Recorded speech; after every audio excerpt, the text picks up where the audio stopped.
Saudações, Dux e Duques Tricolores. Aqui quem fala é Duque Tricolor para mais um análise do GE. Você sabe, né? O quadro que eu faço. Primeiro faço pós-jogo, depois faço análise do GE e por último eu faço o que eu não falei. Nesse caso, eu vou ter que repetir o que eu não falei lá do jogo contra o Fábio, tá bom? Que é o único jogador que está prestando ainda nesse momento do Fluminense. Mas antes disso, entenda uma coisa, que YouTube Live é todos os dias, sexta-feira, às 7 horas da noite. Bom, tá aqui, né? Análise, discussão sobre o gol do Atlético Goianiense não pode desmascarar, não pode mascarar incompetência do Fluminense. Eu concordo 100% com isso, tá? Não tem nada a aumentar sobre isso aqui. Perfeito é o título, perfeito. Tricolor faz primeiro tempo muito abaixo e, mesmo com melhor desempenho na etapa final, não consegue superar a lanterna do Brasileirão. Próxima rodada terá reencontro com o Diniz. Que vai ser engraçado, né? Imagina sendo demitido no jogo contra o Diniz. Mas só pra falar aqui, Lanterna. Se a gente não ganha do Lanterna, a gente vai ganhar de quem? É importante ver a palavra Lanterna.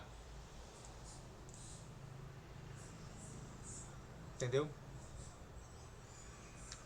Em uma rodada que deveria mostrar um foco renovado no espírito de luta do Fluminense na luta contra o rebaixamento no Brasileirão, o que se viu foi mais do mesmo.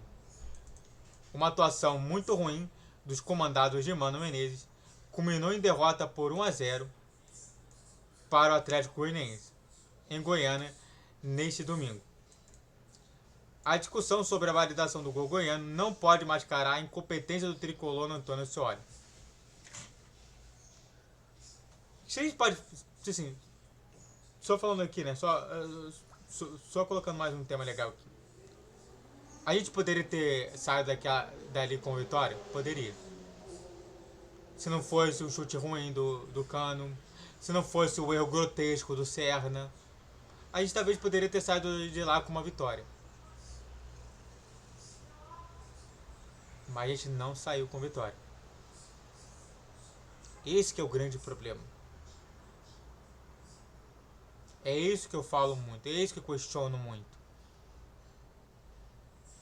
Espero que voltemos a questionar isso novamente. É triste dizer isso, mas sim, teve um lado bom nesse jogo contra o Atlético Goianiense. E quando eu falo que é triste ter um lado bom do Fluminense, é porque esse lado bom ele mascara muito a situação do Fluminense. O Fluminense começou o jogo sentindo em casa, com apoio da torcida e manutenção da posse de bola. Aos 9 minutos, após jogar de Samuel Xavier e cruzamento de Arias, Keno cabeçou próximo à rede de Ronaldo e quase abriu o placar para o tricolor. Aliás, né, foi até interessante, né, que para mim foi muito mais meio a meio, né? A torcida o time que não tem torcida fora do Rio teve torcida igual à torcida do Atlético Goianiense, que não é uma torcida pequena, é uma torcida grande. É estranho, não é isso? Muita gente vai falar assim, mas não, é porque viajaram para ir para lá. Muita gente não viajou. Eu não vi campanha de viagem. Então quem tava ali era dali mesmo. Mas tem muita gente que fala que não, tem muito pouco torcedor do Fluminense fora do Rio. Antes de falar mais sobre esse tema, se inscreva no canal, faça o texto para você que curte, comente, compartilhe. Redes sociais aqui são TV, Vitor de 10, 12, 20 horas. Pique essa tela e vamos continuar falando mais sobre. O que se viu depois, entretanto, foi um desmonte. O Atlético Goianiense assumiu o controle do jogo e chegou a abrir o placar com Alex Vinícius aos 24, mas o gol foi anulado por impedimento milimétrico de Baralhas. Prevaleceram erros do Fluminense, saída de bola, espaços de demasia nas laterais e o meio inoperante. Nas palavras de Mano, um rendimento vergonhoso. Nada a mudar sobre isso, mas só para falar, é a mesma coisa que aconteceu, né, contra o Atlético Mineiro. Não mudou em nada. Nada. O que ele tá falando aí, se tirasse a palavra Atlético Goianiense e colocasse Atlético Mineiro, tirasse Alex Vinícius, colocasse Bataglia, tirasse Baralhas, colocasse Otávio, não mudaria em nada pra mim. É o que eu tô fazendo. Troque Atlético Goianiense por Atlético Mineiro, Alex Vinícius por Bataglia e Baralhas por Otávio. Mudou alguma coisa na frase feita lá no jogo no último jogo contra o Atlético Mineiro? Fábio novamente saiu como herói, assim como no primeiro tempo contra o Atlético Mineiro pela Libertadores. Já nos acréscimos, o goleiro fez uma bela defesa em chute de Rony. E muito tempo e muitos minutos depois, vi Haldney mandar a bola com desvio na trave. Pra você ver. Pra você ver. Só pra falar aqui, ele fala que é contra o regulamento, né? Eu não citei isso na live, mas contra o regulamento é você mostrar um celular. Ainda não se pode mostrar um aparelho tecnológico para o juiz. O Período de Colina aceitou que agora você vai poder utilizar, mas ainda no Campeonato Brasileiro não tem esse aceito. Entendeu? A primeira troca de mano na virada para o segundo tempo foi de Keno por Serna. O colombiano trouxe um pouco mais de dinamismo e velocidade do lado direito, como de costume. Na comparação com seu antecessor, o camisa 90 também levou vantagem no auxílio à defesa. Nada a comentar, né? Ainda que peque por vez na conclusão do lance, Serna mostrou que sua vaga entre os titulares deveria ser inegociável. Não sei. Também foi dele o passe em chance desperdiçado por Cano, que recebeu dentro da área após corta-luz de Ares, assim como uma bola na trave de Ronaldo. O argentino começou jogando novamente, mas não passou perto de repetir atuações gloriosas em 2023.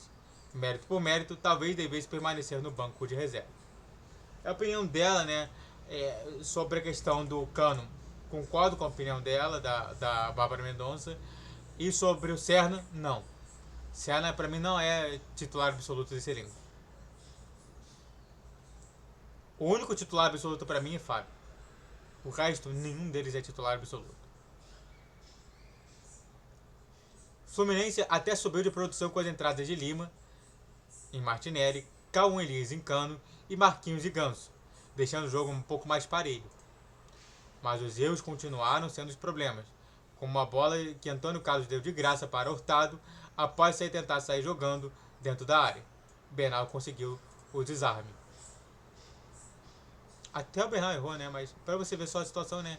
Como que não mudou em nada? Não muda em nada a situação, sabe? Dos jogos anteriores. Parece que todo esse texto ele é um remendo dos textos anteriores. E só para comentar aqui, Marquinhos entrando é porque não tinha Nonato, não tinha Thiago Silva, não tinha Marcelo. Então você tem que colocar um novo jogador. E é isso que eu fico revoltado. Tá? Eu vou falar isso amanhã com vocês sobre isso. A cereja no insosso bolo do Fluminense veio aos 42 minutos do segundo tempo, quando Jean Carlos superou a marcação de Marquinhos e cruzou de rasteiro para a área. Depois da bola passar por alguns atletas do Dragão, coube Janderson mandar para o fundo da rede do Fábio. O assistente anulou imediatamente antes do início da discussão sobre o possível saída de bola no fundo. Após divisar do VAR, o gol foi confirmado. Só para falar aqui, quem é Jean Carlos? Jean Carlos é um moleque da base do Atlético Mineiro, do Atlético Goianiense, que teve uma oportunidade. Enquanto isso, Matheus Martins, que é da mesma base do Fluminense, não tem nenhuma oportunidade. É o que a gente vê, né? A discussão sobre a avaliação do gol do Atlético Goianiense vai impactar os debates e entrevistas, como sempre acontece. Ainda que personagens do futebol brasileiro e não só o Fluminense gostem de dizer que preferem não falar de arbitragem. Nada a comentar sobre isso. O debate, entretanto, não só pode ficar o que se viu no campo em Antônio Scioli. Um time novamente apático, que não conseguiu superar o lanterna do campeonato e que parece não ter dimensão do buraco que está metido. Exatamente. E o pior, a cena de Cano, mostrando as imagens no celular do quarto árbitro, que culminou na expulsão do argentino, é curiosa e também um bom retrato do desespero que assola o Fluminense. Em outras circunstâncias, a discussão talvez ficasse apenas no bate-boca. Tudo passa, entretanto, pela incapacidade tricolor de levar a melhor contra um clube que é lanterna e tem pouquíssimas chances matemáticas de permanecer na Série A. Preciso falar mais alguma coisa? Tá perfeito agora o texto, não tem nada que acrescentar. A derrota para o Atlético Goianiense é a terceira consecutiva do Fluminense em seu momento mais crítico no futebol brasileiro. A situação já foi mais grave na tabela, visto que o clube carioca chegou a ocupar a lanterna, claro, mas o momento do campeonato não dá margem para falha. Não há tempo hábil para errar tanto e correr atrás do prejuízo. Exatamente. Muito se falou sobre a sequência de 12 finais no caminho do Fluminense contra o rebaixamento. O início da sequência, no primeiro jogo, tendo apenas o brasileiro como opção, foi o pior possível. Isso foi, né? Nem para tentar resolver esse problema conseguiram, né? Por ironia do destino, a próxima rodada vai reforçar o encontro do tricolor com o personagem que marcou a temporada de 2024, Fernando Diniz, novo técnico Cruzeiro, e próximo adversário no Maracanã. O Fluminense é o atual 18º lugar e por aí vai.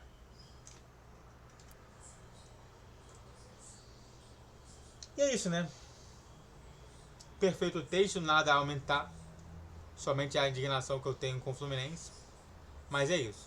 Muito obrigado a todos que assistiram. Eu fico por aqui. Se inscrevam no canal. Faça o tudo para você que curte, comente, compartilhe.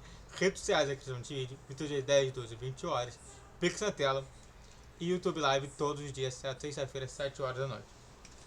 Saudações tricolores. Até a próxima.